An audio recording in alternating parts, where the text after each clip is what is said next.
आधे कपड़ों में गाना, बेटे ने कहा दूसरा चैनल तो लगाना। राजू तू सो जा बेटे, ये गरीब लड़की है, ज्यादा गरीब आए पापा मुझको जगाना।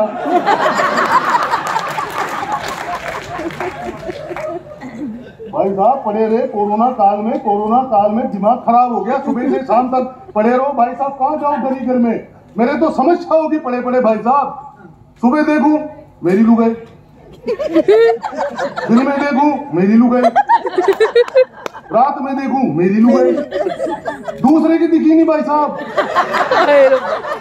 सही कह रहा हूं मैं भाई साहब आपको। प्रणाम करता हूँ, भाभी उधर बैठी दीदी आप सब बहुत बढ़िया, और उन्होंने बहुत बढ़िया फोन किया। मैं प्रणाम करता हूँ सभी को, आपको क्या बढ़िया, मतलब मुझे बहुत अच्छा लगा। पढ़े रहो कोरोना काल में, कहाँ जाऊँ। एक दिन मेरी पत्नी को देख देख के दिमाग खराब हो गया दीदी।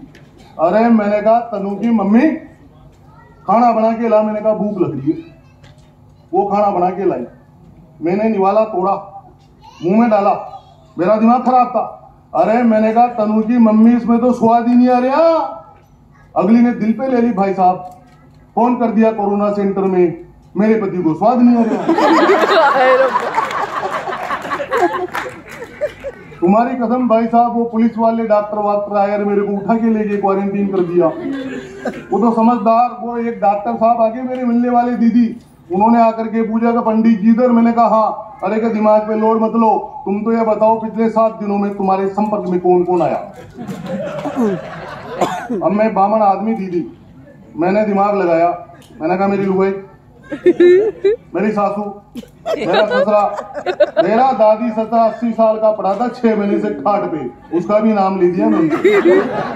पड़े रहे 14 दिन तक क्वारंटाइन सेंटर में। मैं पत्नी से परेशान आदमी भाई साहब, पंडित आदमी, सीधा सही बात बता रहा हूँ दीदी मैं आपको।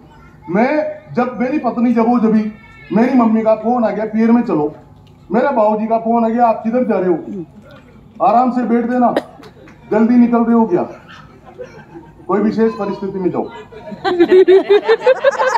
आपातकाल में है। आपातकाल में हाँ बिल्कुल पधारो आप। मैं क्या भाई साहब, मैं सही कह रहा हूँ भाई साहब आपको। मेरी पत्नी जबी मेरे बाबूजी का फोन आ गया, पियर में चलो, मेरी मम्मी का फोन आ गया, पियर में चलो। अब दीदी में जैसे ही पियर में जाऊं, मेरी सासू मेरे जाते ही दिमाग खराब कर दे, जवाई जी फिर वही शर्ट पहन के आगे, फिर वही मोटरसाइकिल लेके आगे, बार बार एक ही एक शर्ट पहन के आते हो, एक ही एक मोटरसाइकिल लेके आते हो। अब तो सारे गांव वाले ही बातें करने लग गए कि तुम्हारे जवाई जी एक ही एक शर्ट पहन के आते हैं, एक ही एक मोटरसाइकिल लेके आते हैं। अब क्या क्यों भाई साहब सासू माँ से यार।